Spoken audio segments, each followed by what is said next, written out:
c'est le film qui a fait parler de lui cette année et qui fait encore parler de lui, puisque les gens le regardent plusieurs fois, et moi y compris. Je vais peut-être aller le regarder après. Aujourd'hui, je vais vous parler de K-pop Demon Hunter. K-pop Demon Hunter, ça attire les gens même qui sont pas dans la K-pop, puisque ça a attiré beaucoup d'enfants, donc les parents se mettent à regarder et écoutent de la K-pop sans s'en rendre compte. C'est machiavélique de le dire comme ça, mais en fait, j'avais envie de parler de K-pop Demon Hunter, puisque comme le dit le titre, ça parle de K-pop. De chasseuses K-pop. Des chasseuses de démons dans la K-pop. Voilà, c'est ça la traduction, genre, je vois bien le titre canadien ou québécois, je sais plus comment ils disent, mais les chasseuses de démons dans la K-pop. Mais en tout cas, j'avais envie d'en parler et je savais pas vraiment comment en parler. Je ferai une autre vidéo qui arrivera plus tard sur est-ce que K-pop Demon Hunter est fidèle au monde de la K-pop. Il y a plusieurs choses, mais on en reviendra plus tard. Et aujourd'hui, en fait, je me suis dit, pour entrer dans la bonne chose, autant mêler K-pop Demon Hunter que j'ai adoré, et ce que j'adore faire sur ma chaîne, c'est les théories.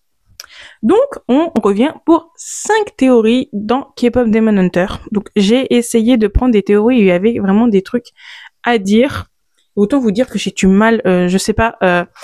Alors, logiquement, je vais essayer de mettre des extraits.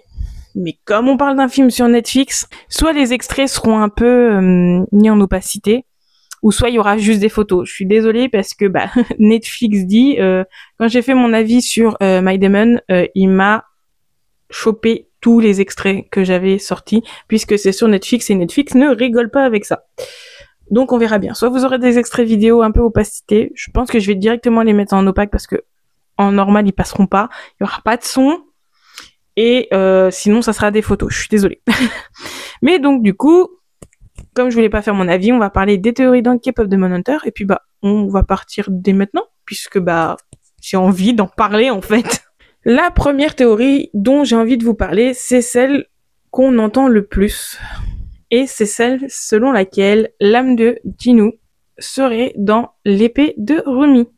Pour ceux qui, je pense que vous avez vu K-pop Demon Hunter si vous venez regarder les théories, mais on a tous vu à la fin que l'épée de Rumi changeait de forme après que Jinu ait offert son âme à Rumi. Puisque au combat final, Jinu protège Rumi et avant de disparaître, il lui dit « Tu m'as permis de retrouver mon âme et je te l'offre. » Voilà. Et quand il dit ça, en fait, on voit son âme faire le tour de Rumi et juste après, l'épée de Rumi passe de très fine à énorme, avec de la lumière dessus. Donc, beaucoup de fans ont théorisé que l'âme de Jinu serait dans l'épée de Rumi.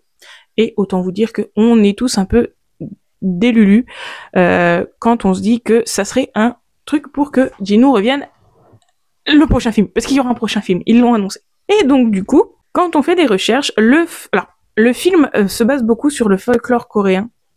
Et donc, du coup, quand on va faire des recherches dans ce fameux folklore, ça suit cette idée que l'âme de Jinu pourrait être dans l'épée de Rumi.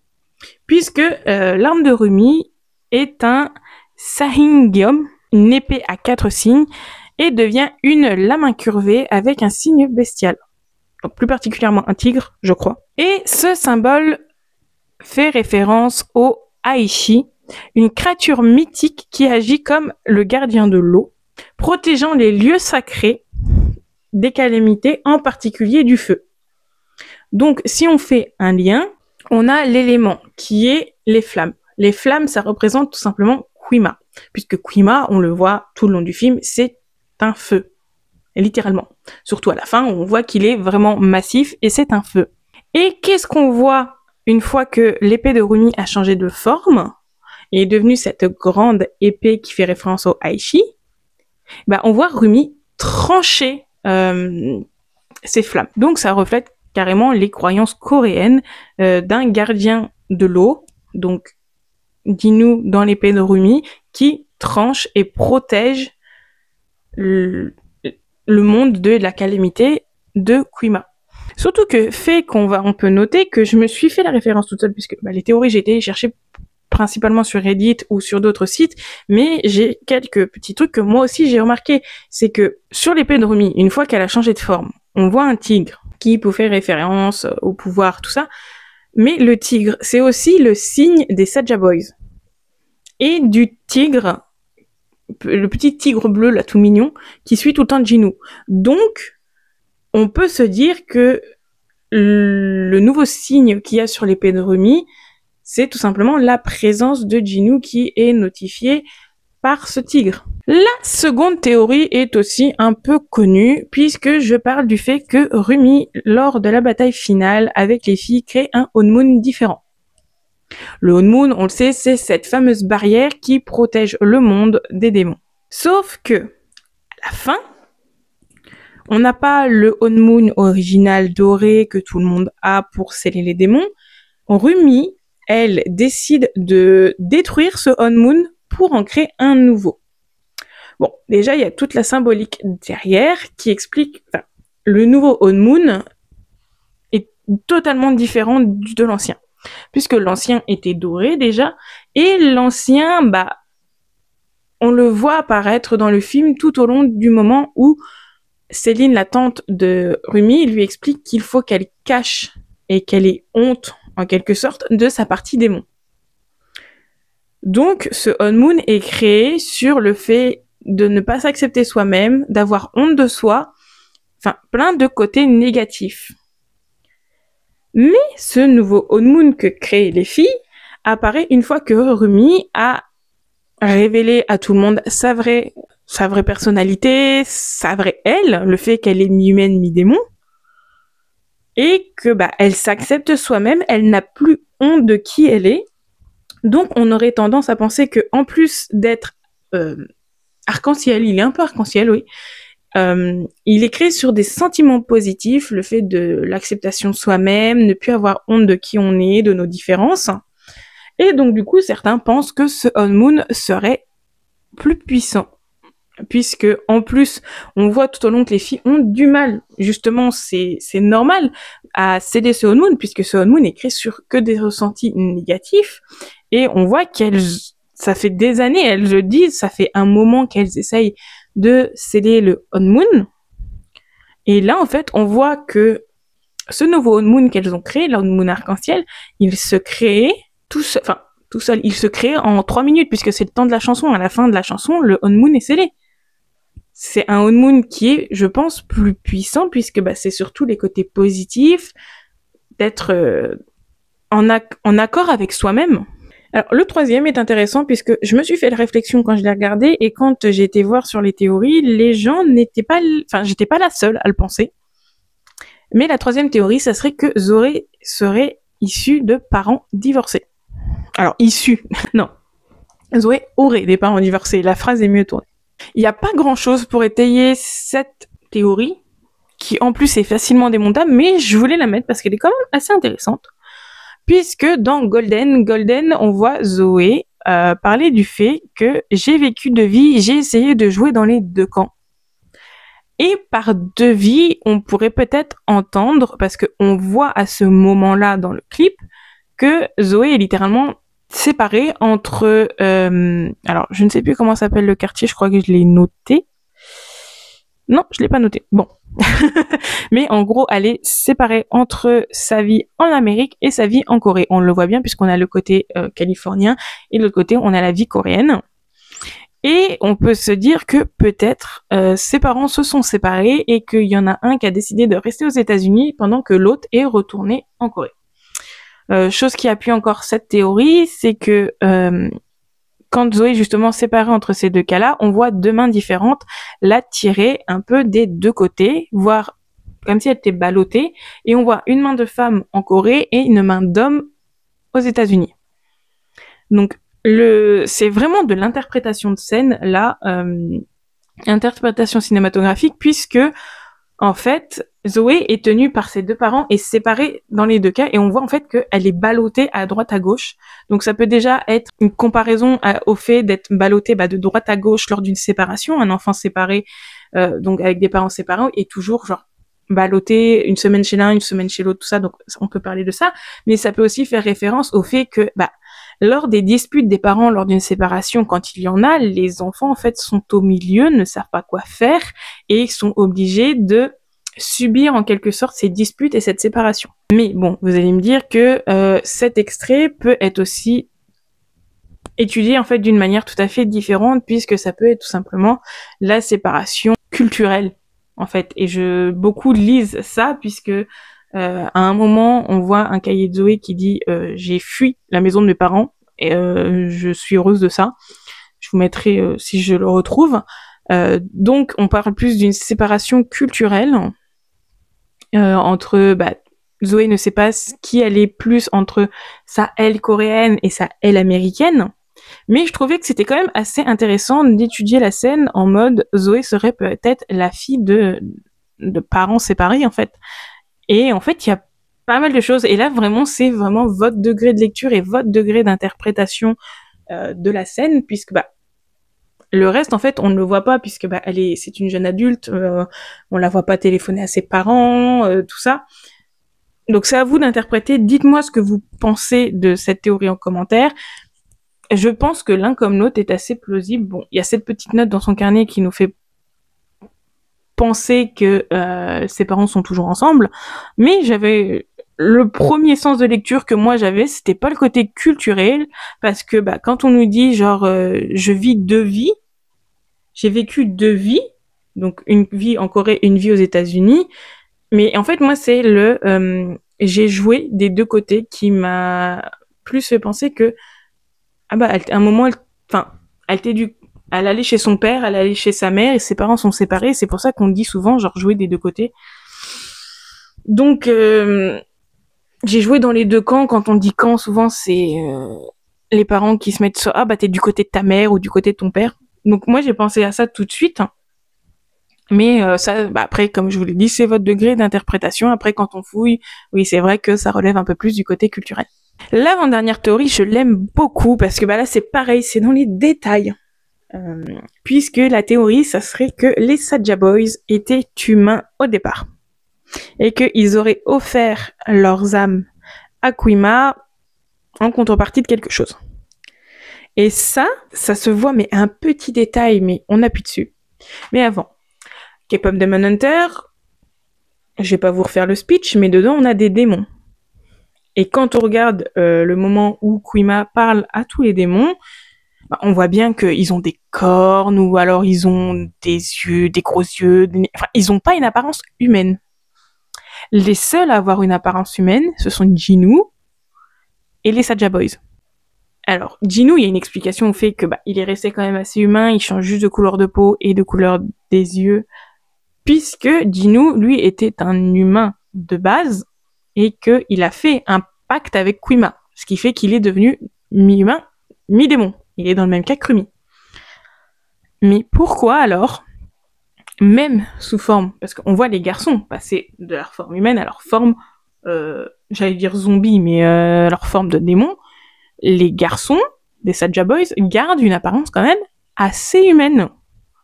Et je me suis dit, bon, Jinu, il y a une explication, mais les Saja Boys, en fait, on nous explique pas d'où ils viennent exactement.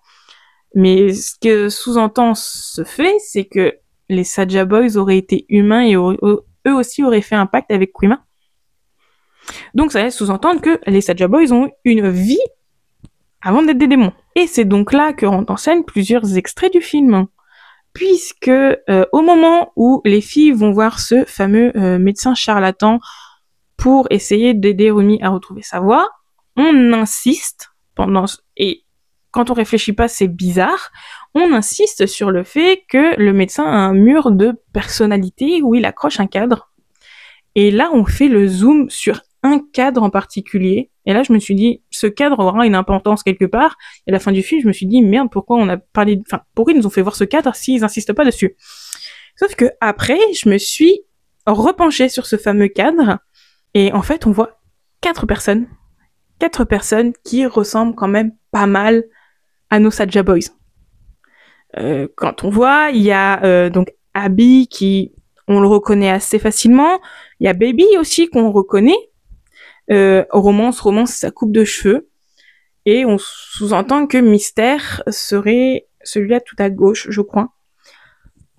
Et en fait, le fait je me concentre sur cette théorie, je me dis, au-dessus de Romance, la personne qui a signé signe avec un cœur. Et comme par hasard, il en ressemble à Romance. Donc là, vous savez que mon petit cerveau fait des loopings tout seul. Je me suis dit, est-ce que tout simplement, les Saja Boys n'auraient pas été un groupe Nugu ou un groupe de trainees qui soit n'ont pas eu la popularité nécessaire ou n'ont pas réussi à débuter malgré leur talent, et donc du coup sont venus voir ce fameux charlatan pour essayer de faire quelque chose pour qu'il les aide, mais que comme ça paraît fonctionner, ils ont fait un pacte avec Kuima. Bon, il y a plusieurs choses qui vont pas ensemble, c'est que qu'est-ce qu'ils auraient voulu? Parce que ils auraient voulu la popularité, sauf que la popularité, je pense que ils l'ont pas eu, ou alors on nous l'a caché. Et puis ensuite, on dit qu'ils font un pacte avec Kuima, mais c'est Jinu qui va les chercher pour créer un groupe. Mais je reste sur cette idée puisque si vraiment ils ont été humains et trainees et que ça n'a pas fonctionné. Quand on regarde dans les passages de K-pop Demon Hunter, au moment où il y a le fansign, on voit en fait que les garçons, une fois qu'ils sont sur scène devant les caméras ou devant les fans, ils agissent comme de vrais idoles, et que une fois qu'ils sont à l'extérieur, ils n'ont plus d'âme. Comme si Kuima les avait autorisés à être talentueux que quand ils en avaient besoin. Puisque sur scène, ce sont des idoles, ils font leur rôle à la perfection, et qu'une fois dehors, on voit qu'ils n'ont aucune âme, ce sont des zombies. Donc vraiment, cette théorie du fait que les Saja Boys seraient le groupe qu'on voit sur la photo et auraient été humains avant, j'ai envie de m'y accrocher parce qu'elle est méga intéressante. La dernière théorie, elle est un peu vague, et puis j'ai pas fait j'ai fait des recherches, mais je voulais pas vous perdre trop, donc j'ai essayé de simplifier, mais il va peut-être manquer des éléments du coup. La dernière théorie, elle est vraiment dans les lignes. Faut vraiment aller chercher dans le folklore et dans les petits détails du film pour la comprendre. Le truc principal de cette théorie, c'est qu'il y aurait dû y avoir 4 gardiens, 4 chasseurs de démons d'un K-pop Demon Hunter. Vous allez me dire, pourquoi penser ça? C'est que, à l'origine, il y a une histoire dans le folklore qui explique tout ça. Mais avant ça, j'ai envie de vous dire qui aurait pu être ce 4e gardien, puisque on le voit bien dès le début du film que les gardiennes, les chasseuses de démons n'ont toujours été que 3, et ça depuis le départ. Mais quand on regarde, les premières chasseuses qui existent au même temps que Jinu. Et la théorie voudrait que Jinu aurait dû être ce fameux 4e chasseur de démons, mais que Kuima, ayant vu son potentiel, a fait ce fameux pacte pour l'empêcher d'aller du côté des gentils. Et ça serait aussi la raison pour laquelle le Honmoon n'a jamais vraiment été scellé jusqu'à maintenant. Parce que quand on prend le temps, on remonte vraiment quand même à une époque assez lointaine de la Corée jusqu'à aujourd'hui où on nous explique que Huntrix est enfin sur le moment presque à la fin de sceller le Honmoon. C'est pourquoi la scène où Rumi suit le tigre pour suit le tigre pour aller rejoindre Jinu. Elle ne sait pas qu'elle va rejoindre Jinu. À un moment, on voit le tigre et Rumi passer devant un magasin. Vous allez me dire, ok, quel est le rapport? Dans ce magasin, alors j'arrive pas à retrouver la photo, il faudrait que j'aille la prendre pendant que je regarde le film, mais elle sera d'une qualité dégueulasse, j'en suis désolée. J'essayerai. Sinon, vous l'aurez de côté. Dans cette fameuse vitrine, on voit 3 tenues anciennes, donc ce sont des hanbok, je pense, de femmes, et une tenue d'homme. Si on va un peu plus loin, en plus, le chapeau qu'il porte, c'est le même chapeau que le petit corbeau que Jinu a fait pour le tigre de base. Voilà. Donc, ça laisserait entendre qu'il y aurait dû y avoir 3 chasseuses femmes et un homme pour combattre les démons. Donc, ça serait possiblement un foreshadowing sur ce qui aurait dû se passer ou ce qui se passera peut-être plus tard. En plus, si on prend, donc là je regarde parce que ça fait des recherches et je veux pas vraiment me tromper. Là, comme je vous l'ai dit, Kuima en fait aurait pressenti que Jinu aurait été assez puissant pour aider les chasseuses à le sceller, le tuer. Et que donc du coup, il a tout fait pour justement garder Jinu de son côté et le pousser à se transformer en démon. Et que justement, on appuie bien sur le fait que Jinu a très honte et genre veut cacher le fait que il est devenu démon par cupidité pour se protéger et que du coup sa sœur et sa mère en ont pâti. Et donc du coup cette honte, tout ça et cette culpabilité aurait terni sa musique, aurait terni le pouvoir qu'avait sa musique. Et il y en a même qui disent que comme à un moment au début on voit les 3 chasseuses sauver une jeune fille et une mère qui ressemble à la mère et à la sœur de Jinwoo, il y en a même qui pensent que possiblement sa sœur à Jinwoo aurait pu peut-être rejoindre les chasseuses. Et ça fait lien avec aussi une autre théorie, mais si vous voulez, je ferai une autre partie, dites-le moi en commentaire, qui dirait que Zoé serait de la famille de Jinwoo, parce qu'elle ressemble à la petite fille que les chasseuses ont sauvée. Mais donc du coup, si on revient à notre théorie, les 4 gardiens, donc les chasseurs ici, ont des motifs bien particuliers, puisque on a les motifs de tortue et le fait que Zoé parle souvent de tortue. Zoé serait liée à la tortue. Et au début, on s'est dit, bon, c'est juste un petit clin d'œil des animateurs, tout ça, pour nous faire rire. Mais c'est pas bête quand on va faire des recherches plus tard, puisque Rumi aurait le symbole du tigre blanc. Vu à plusieurs images, puisque Rumi est très souvent vu avec Derpy, le petit tigre bleu. Il y a des tigres sur son pyjama, et les rayures, ces marques de démons, font aussi penser peut-être à des rayures de tigre. Et en plus de ça, il y a le motif de tigre sur son épée à la fin. Ça fait quand même beaucoup de liens avec le tigre, qui est un des dieux chasseurs originels. Surtout que quand on parle de l'épée de Rumi, là je vous le lis en dessous, selon la tradition, elle doit être forgée à l'heure, au jour et au mois et à l'année du tigre, associée au protecteur suprême. Qui c'est qui décide de créer le nouveau Moon et de protéger tout le monde? C'est Rumi. Donc Rumi est clairement lié au tigre. Mira, il y a moins d'éléments puisque Mira serait liée à l'oiseau vermillon et que les seuls éléments qu'on arrive à trouver, c'est qu'elle a des cheveux qui tendent vers le roux assez longs et qu'elle a un tempérament assez fougueux et que Mira a toujours envie de liberté. On a toujours voulu la mettre dans des cases et elle, tout ce qu'elle veut, c'est être libre et être qui elle est sans se cacher. Donc Zoé, qui a amené cette théorie, elle serait la tortue noire, puisque est-ce que j'ai besoin de le dire, Zoé parle tout le temps de tortue, elle est tortue sur son pyjama, voulait regarder des vidéos de tortue, et en plus de ça, quand on regarde sur son... alors attends, comment ça s'appelle? Sur son origae, qui est accroché à son arme, il y a tout simplement une petite tortue. Donc Zoé est une grosse fada de tortue, et au niveau des dieux gardiens, elle serait la tortue noire. Et ensuite, le 4e gardien, qui justement n'a pas existé, qui serait Jinwoo possiblement, serait le dragon azur. Certes, il y a presque aucune preuve là-dessus, vraiment ce sont que des suppositions, mais j'avais envie d'en parler parce que la théorie était quand même assez folle. Il y a quand même quelque chose quelques petits trucs que j'ai noté de moi-même en regardant le film, puisque quand Rumi et Jinwoo chantent Free, on est d'accord que si Jinwoo était vraiment démoniaque, le Moon devrait réagir en rouge.